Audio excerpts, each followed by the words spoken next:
Cuesta dolce sirena col canto aquieta al mar. Maite Franco ipuin kontalariak aurkezten du.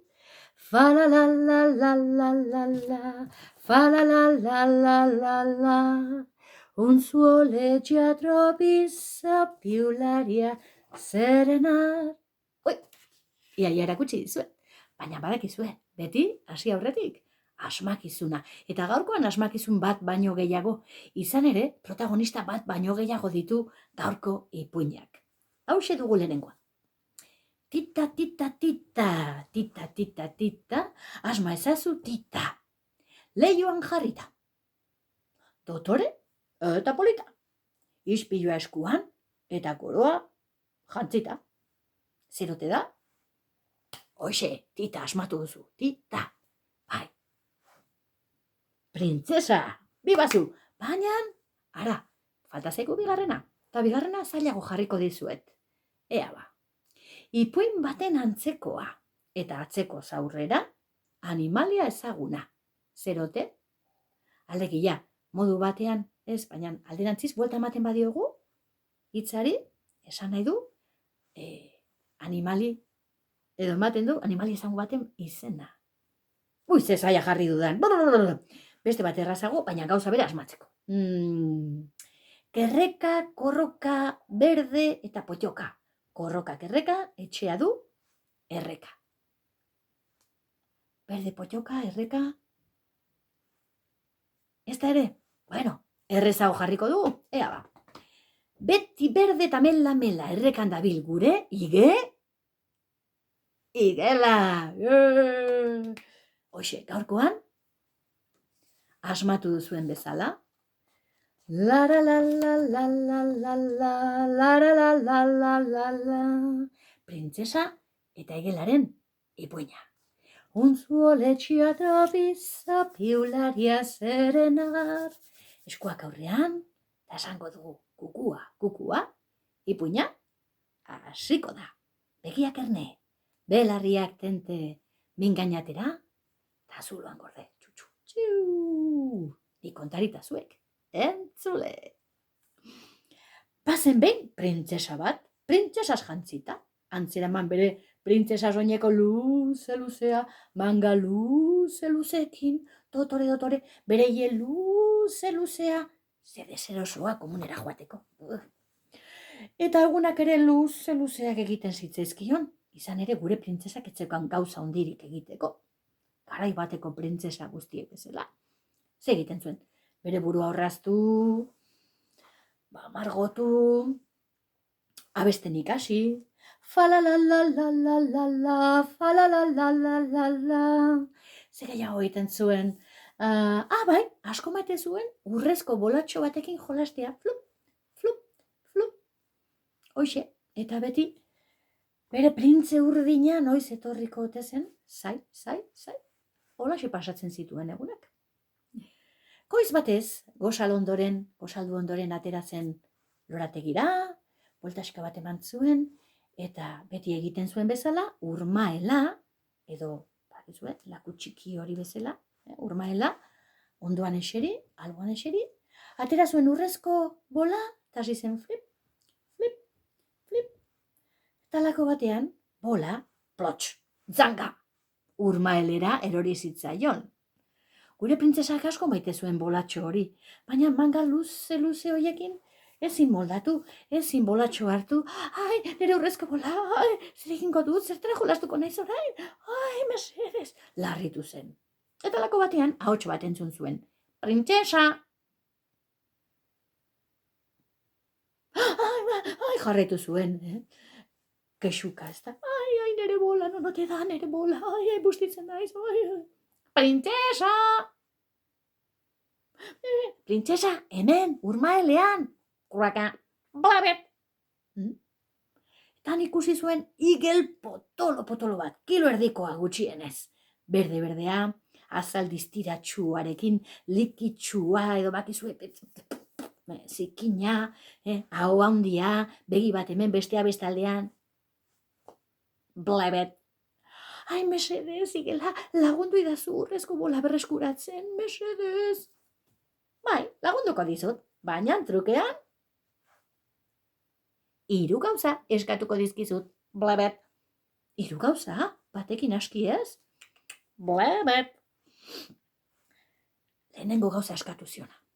Santzion. Utzi beharko didazu, zure urrezko plateretik jaten. Blabet. Eta utzi beharko didazu zure urrezko kopatik edaten. Blabet. Eta utzi beharko didazu zurekin, zure urrezko ohe horretan, etzaten, zure ondoan eta lo egiten. Bai, utziko dizut, ondo da, baina mesedez, lehen hartu nire urrezko bola. Mese. Eta igelak, zanga, uretan murgildu, atera, eta orduan zer egin zuen printzesak, hartu bola eta ez zer esan gabe, korrika. Izan zuen bezala, bere soinekoarekin, etxera bueltatu. Bum, atea etxita, tapa. Gero bazkal orduan antzeuden mai luze hartan, aita eta printzesa, talako batean entzun zuten. Zeharrarua, esan zuen erregeak ordu honetan, normalean, inor ez da etortzen. Zerbitzaria joan ziren, atea ireki zuten, eta antxeigela, blebet, bere bi begi hoiekin, bere ahotzarra busti-bustia, likitz, zikin, bazkaltzean ator, printzesak gonbidatu nagu. Printzesak hori entzun zuenean, ai ama, etzekien usartu. Taitak esan zion egia da, bazkaltzea gonbidatu diozu igelari. Bueno, bai, 3 baldintza jarri dizkit, urrezko bola urmaelera erori, eta ateatzeko eskatu diot, eta hoxe esan dit, 3 gauza hile betetzeko, baina aita, mesedez, igela da, igel nazkagarri bat, kiloerdikoa.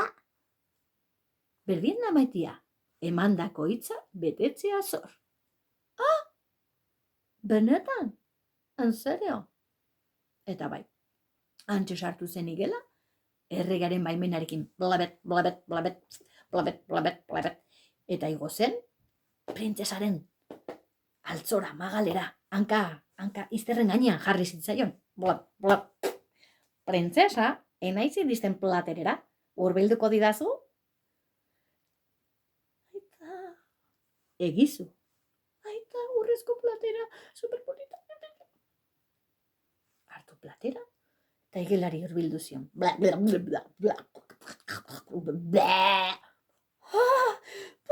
Ai, mesedez. Printzesa, enaizko para iristen, hurbilduko diazu mesedez? Hasta mesedez nire urrezko kopa, hori ez. Egizu.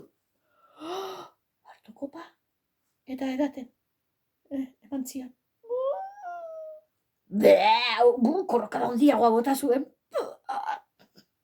Printzesak botak aiteko gogoa. Ta zen 3. baldintza galdetu zuen erregeak. Bai, printzesarekin lotara joango naiz, lokuluxka botatzera. Ez aita, hori bai ezetz, nire maindire polit eta garbi hoietan. Ez dut igela sartuko, ez. Egizu. Eskailerak igo zituen, gure printzesak. Atzera begiratzen zuen bakoitzean ikusten zuen nola, eskaileran mailatan, gure igelak usten zuen putzua. Eta usaiak, beretzat, behintzat. Ireki zuen, logelako atea. Sartu zen printzesa. Atzetik, igela, blebet. Eseri zen oean printzesa.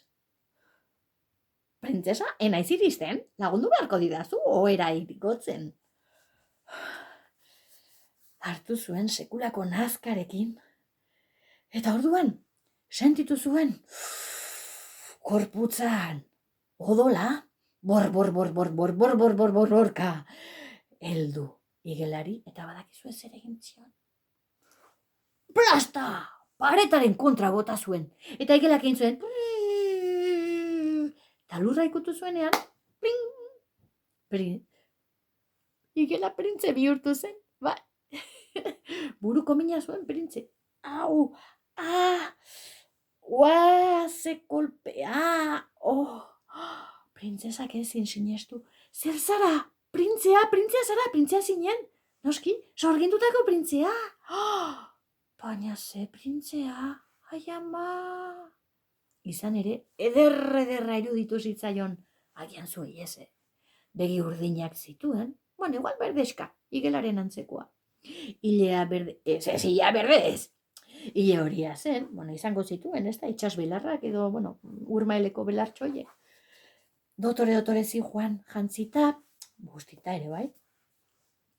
Eta noski, gure printzesa, seko maite mindu zen. Bueno, seko ez, agian bustita. Bustita baitzetorren, gure printzea. Neska, aski zenuen musu bat ematia, baina, bueno, kolpeak ere funtzionatu du. Bueno, jatorrizko istorioan, jaso den lehenengo bertsioan behintzat, printze eta printzesa ezkondu omen ziren eta oso zoriontsuak izan omen ziren.